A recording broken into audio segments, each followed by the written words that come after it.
Ош шаарында аскердик кызматын өтөп жаткан 2 жоокер изделүүдө. Бул тууралуу башкы штабтан билдиришти. Маалыматка таянсак, кечээ шаардагы номер 36-806 курактагы аскер бөлүгүнөн 18-19 жаш курактагы 2 жоокер качып кеткен. 2 жоокер ушул жылдын күз мезгилинин соңунда аскердик кызматын өтөө үчүн Ошко келишкен. Алардын качып кетишине аскердик кызматын өтөөгө көңүлдөрү жок болгону себеп болушу ыктымал деп айтылат маалыматта. Ушул тапта Ош гарнизонунун аскердик прокуратурасы тарабынан териштирүү иштери жүрүп жатат.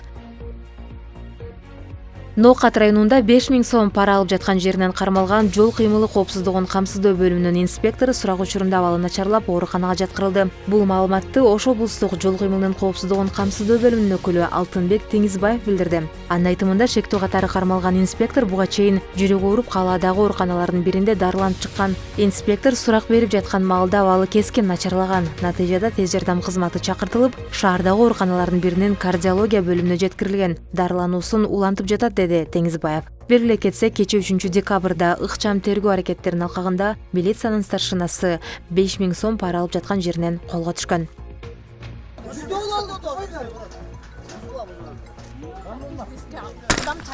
Камера сындырып атасың, Биз сага эчтеке айтып көр. Бишкектин Ак Ордо конушуна сюжет тартканы барган НТВ телеканалынын журналисти Дүйшөн Шашенбековго, оператор Калыбек Абдумамутовго жана каналдын айдоочусу Курсантбек Мартикеевге кол салуу болду. Журналист Дүйшөн Шашенбековдун берген маалыматына караганда, алар Бишкек мэриясынын жер пайдалануу жана курулуш башкармалыгынын тазалык муниципалдык ишканасынын кызматкерлери менен Ак Ордодо мыйзамсыз курулган автоунаанын майын алмаштыруучу жайды түрттүрүүнү тартыш үчүн барышкан. Жерди ижарага алып иштеткен май алмаштыруучу жайдын кожоюндары журналисттердин ишине тоскоолдук кылып камераны талкалап салышкан. Биз өз ишибизди гана аткарып жатканбыз. Ижарачылар келип кол көтөрүштү. Камера НТВ телеканалынын мүлкү болгондуктан оператор Ленин райондук ички иштер башкармалыгына арыз жазды, деди Шашенбеков. НТВ телеканалы май коюучу жайдын ээси журналисттерди автоунаасы менен сүздүрүп, окуя болгон жерден кетип калганын билдирди. Ал эми экинчи тарап азырынча маалымат бере элек. Журналисттер коомдук бирикмеси НТВ телеканалынын кабарчылары кабылган жагдайга тыкыр көз салат. Бул окуяны жалпыга маалымдоо каражаттарынын жана журналисттердин укуктарынын бузулушуна мониторинг жүргүзүү долбоорунун алкагында каттоого алдык. Чүй жана Бишкек шаары боюнча өкүлүбүз тийиштүү маалыматтарды чогултат. Биздин өтүнүч телеканалдын жетекчилиги маселени өз ара чечүүгө барбашы керек, деди уюмдун жетекчиси Марс Төлөгөнов. Кыргыз паспорту Орусияда бизнеске айланганы жогорку кеңеште айтылды. Вице-спикер Аида Касымалиева парламенттин жалпы жыйынында мамлекеттик каттоо кызматынын жетекчилигине кайрылып, жакында Санкт-Петербург шаарында мекендештери менен жолугуп келгенин, Кыргызстандын паспортун башка өлкөлөрдүн жарандарына сатып жаткандар көп экенин айтты. Кыргыз паспорту бизнеске айланды. Өзбекстандан барган мигранттар кыргыз паспортун жарнамалап сатып жатат. Кылмыш кылган адам кармалып калса, анын паспорту Кыргызстандан көбүнчөсү Сузактан берилген деп чыгып жатат.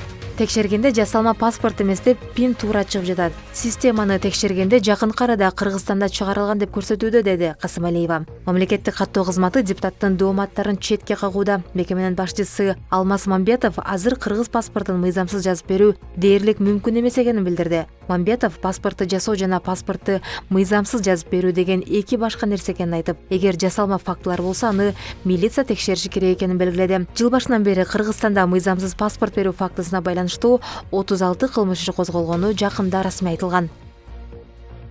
2020 өтө турган парламенттик шайлоого катыша турган партиялар иш чаранын боло турган күнү расмий жарыяланганга 6 ай калганда каттоодон жана кайра каттоодон өтүп бүтүүсү зарыл. Мындай билдирүүнү шайлоо жана референдум өткөрүү боюнча борбордук комиссиясы таратты. Бул Кыргыз Республикасынын президенти жана жогорку кеңештин депутаттарын шайлоо жөнүндө мыйзамдын 60 беренесине негизделген. Эрежеге ылайык Юстиция министрлиги шайлоо белгиленген күндөн тартай 3 сутканын ичинде каттоодон өткөн партиялардын жетекчилери тизме түзүп БШКга жөнөтөт. Ал эми талапкерлердин тизмеси боюнча чечим жашыруун добуш берүү жолу менен саясий партиянын съездинде ишке ашырылат. Белгилей кетсек, 2020 өтчү парламенттик шайлоонун болжолдуу мөөнөтү 4 октябрь. Аны так белгилөө боюнча чечим 26 июндан 6 июлга чейин кабыл алынат.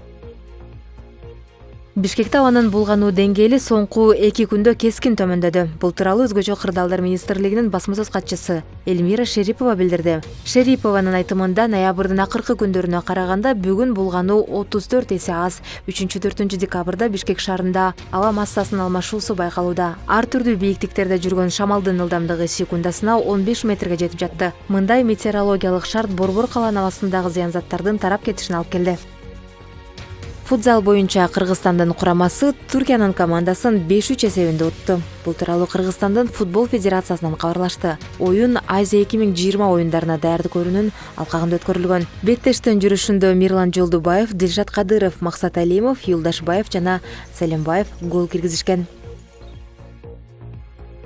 НАТОго мүчө 29 өлкөнүн лидерлери уюмдун 70 жылдыгына карата Лондонго 2 күндүк саммитке чогулду. Мааракелик саммитке Франция, Түркия жана Кошмо Штаттар аркыл карама-каршы көз караштары менен келди. АКШнын президенти Дональд Трамп уюмга мүчө өлкөлөрдү коргонуу чыгымын жогорулатууга, жалпы чыгашаны тең көтөрүүгө чакырып келет. Саммиттин алдында француз президенти Эммануэль Макрон Европа мындан ары Кошмо Штаттардын коргоосуна ишеним арта албай турганын айтып, НАТОнун мээси өлүп баратканын билдирген. Ага чейин уюмдун мүчөсү болгон Түркия Орусиянын С-400 зениттик ракеталык системасын сатып алып жаткан үчүн өнөктөштөрү тарабынан сынга кабылган. НАТОнун баш катчысы Йенс Столтенберг акыркы кездеги карама-каршылыкка жана чыңалууга карабастан НАТО тарыхтагы эң ийгиликтүү уюм экенин белгиледи. Ал Лондондогу саммиттин алдында быйыл Европа мамлекеттери менен Канада аскердик чыгымын 4,6%га көбөйтө турганын билдирген. Бул өлкөлөр 2016-жылдан 2020 жылга чейин коргонууга 130 миллиард доллар бөлсө, 2024-жылга карата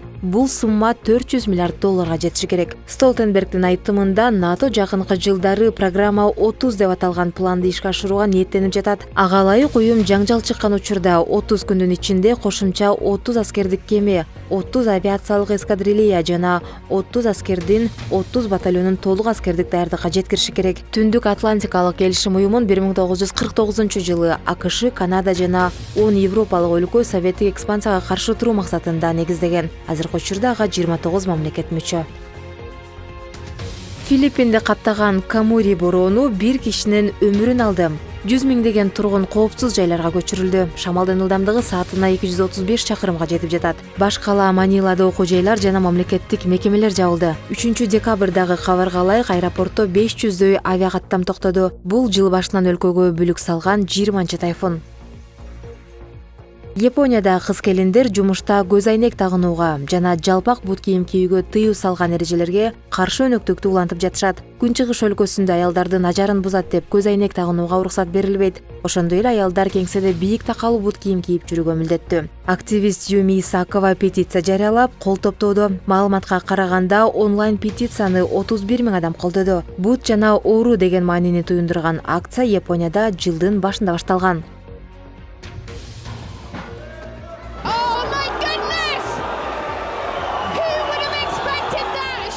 ММА мушкерлери бири-бирин бир учурда нокдаунга жиберди. Окуянын видеосу Twitter баракчасына жарыяланды. The Sun басылмасынын жазышынча, окуя Португалиядагы мелдеш учурунда болгон. Анда мушкерлер Эдеро Лопес менен Диего Невеш кескелген. Беттеш биринчи раундда жыйынтыкталган айтылды. 22 жаштагы Лопес ордунан дароо туруп кетсе, 31 жаштагы Невешке дарыгерлердин жардамы керек болгон. Жыйынтыгында Лопес жеңишке жеткен.